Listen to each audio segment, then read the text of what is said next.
On my headphones, I shared a hot take on a legal drama and people.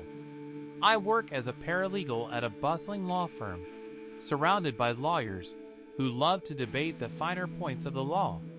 The office is always abuzz with chatter, especially during lunchtime when everyone gathers in the break room to discuss the latest news and cases making headlines.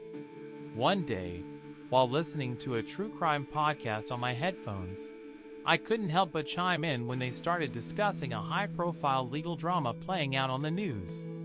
As I quietly removed my headphones and shared my thoughts, the room fell silent.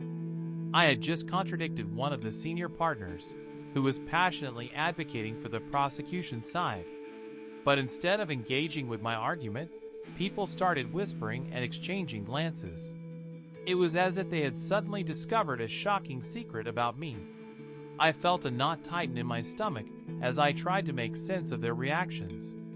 Had I really said something so outrageous?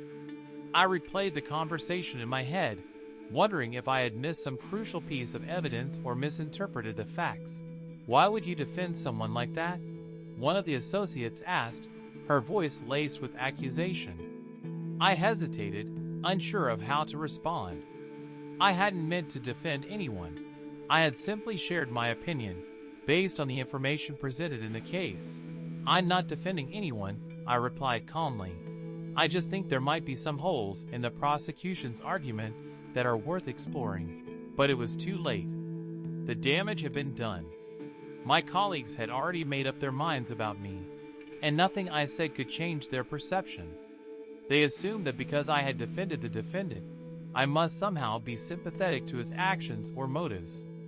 I spent the rest of the day in a daze, wondering how I had managed to alienate my entire team with a single comment. Had I really been so wrong to share my opinion? Or was there something deeper at play, some unspoken rule about expressing dissenting views in the office? As the days passed, I started to realize that the problem wasn't just my colleagues' reaction to my hot take. It was also my own assumptions about their motivations and biases. Sure, some of them might have been swayed by the defendant's unsavory reputation or the nature of his alleged crimes. But others might simply have disagreed with my interpretation of the facts or seen flaws in my argument that I had missed. I began to dissect my own thought process, trying to understand where I had gone wrong. Had I been too quick to judge my colleagues for their reactions? Had I unconsciously stereotyped them based on their positions or personalities? In the end, I learned a valuable lesson about the power of assumptions and the dangers of stereotyping. And I vowed to be more mindful of my own biases in the future, and to listen more carefully to the perspectives of others even when they challenge my own deeply held beliefs. So the next time you find yourself in a heated debate or discussion, take a moment to consider the other person's perspective. You might just discover that there's more to their argument than meets the eye. But also remember this: changing people's minds takes time and patience. It's not something that happens overnight, nor is it an easy feat, so don't be too hard on yourself if you fail to convince others right away.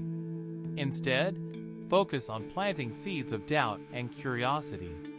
Share your insights and experiences, and let others marinate in your ideas.